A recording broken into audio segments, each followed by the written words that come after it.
আগের থেকে যদি কোনো কিছু প্ল্যান না করা থাকে তার অবস্থাটা তো এরকমই হয়। হ্যালো এভরিওয়ান, আমি মেকআপ আর্টিস্ট রাসমণি। আজ তোমাদের সাথে একটা ব্লগ শেয়ার করব, মেকআপেরই ব্লগ, মানে শ্যুটের ব্লগ। তো আজকে আমি একটা আগমনী শ্যুট করেছিলাম। ভিডিওটা বেশ কয়েকদিন আগের, পোস্ট করব বলে করা হয়ে উঠছিল না, মানে এডিটই করা হয়ে উঠছিল না। তো আগমনী শ্যুট করছিলাম, আর আগের থেকে কোনো মানে প্রিপারেশন ছিলই না যে আমি কোনো ব্লগ বানাবো। হঠাৎ করে আমাদের মেকআপ লুক কমপ্লিট হয়ে যাওয়ার পরে বসেছিলাম, ভাবলাম একটা ছোট্ট ব্লগ বানিয়ে নিই, সেটা তোমাদের সাথে শেয়ার করব।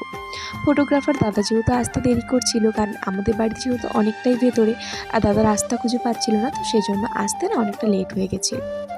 তো তারপরে যাই হোক, দাদা আসার পরে আমরা ইনডোর কিছু শ্যুট করি, তারপরে চলে আসি আউটডোর। আমার বাড়ির পেছনেই, মানে আমার শ্বশুর বাড়ির পেছনেই দুর্গাপুজো হয়। ওখানে দুর্গা মন্দিরে ঠাকুর গড়া হচ্ছিল, তো ভাবলাম ওখানে কয়েকটা ক্লিপ নেওয়া যাক। আগের থেকে আমি বলে রেখেছিলাম ফটোগ্রাফার দাদাকে যে ওখানে কয়েকটা ভিডিও নেবো, আর বাড়ির পেছনে যেহেতু ঠাকুর গড়া হচ্ছে, আর যেহেতু আগমনী লোক, ঠাকুরের সাথে নিলে কিন্তু আরও বেশি ভালো হবে। তো আসার পরে আমাদের এখানে শ্যুট শুরু হয়ে যায়। তো এখানে না অনেকেই শ্যুট দেখার জন্য আসছিল।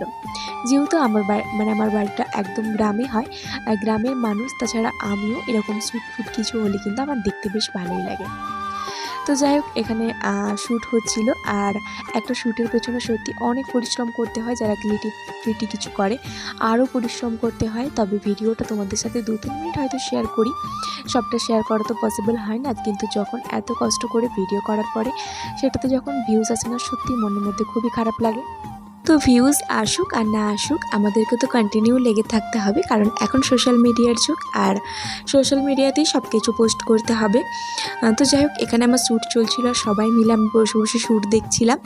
তো তোমাদের কেমন লেগেছে শ্যুটটা, এছাড়াও মেকআপ লুকটা কেমন হয়েছে? আমি তো আগে ফটো পোস্ট করেইছি আমার মোবাইলে তোলা, তো ক্যামেরার ফটোগুলো এখনও আমি পোস্ট করিনি, তো করব। কেমন লেগেছে শ্যুটটা, আর সাথে আমার মেকআপ লুকটা কেমন হয়েছে অবশ্যই কমেন্টস করে জানিও। এরপরে আমি তোমাদের সাথে আরও অনেক লুক শেয়ার করব, আরও নতুন কিছু শেয়ার করব, তার জন্য হয়তো একটু সময় লাগবে।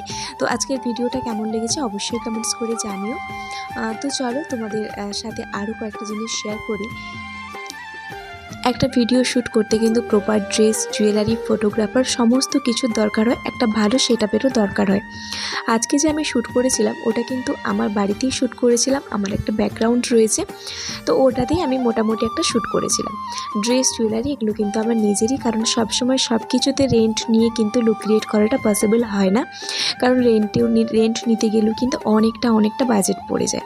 তো সবসময় যে রেন্ট নিয়েই কাজ করতে হবে এমন নয়, আমাদের অনেকের কাছে অনেক রকম জুয়েলারি থাকে, সেগুলো দিয়েও কিন্তু শ্যুট করা যায়।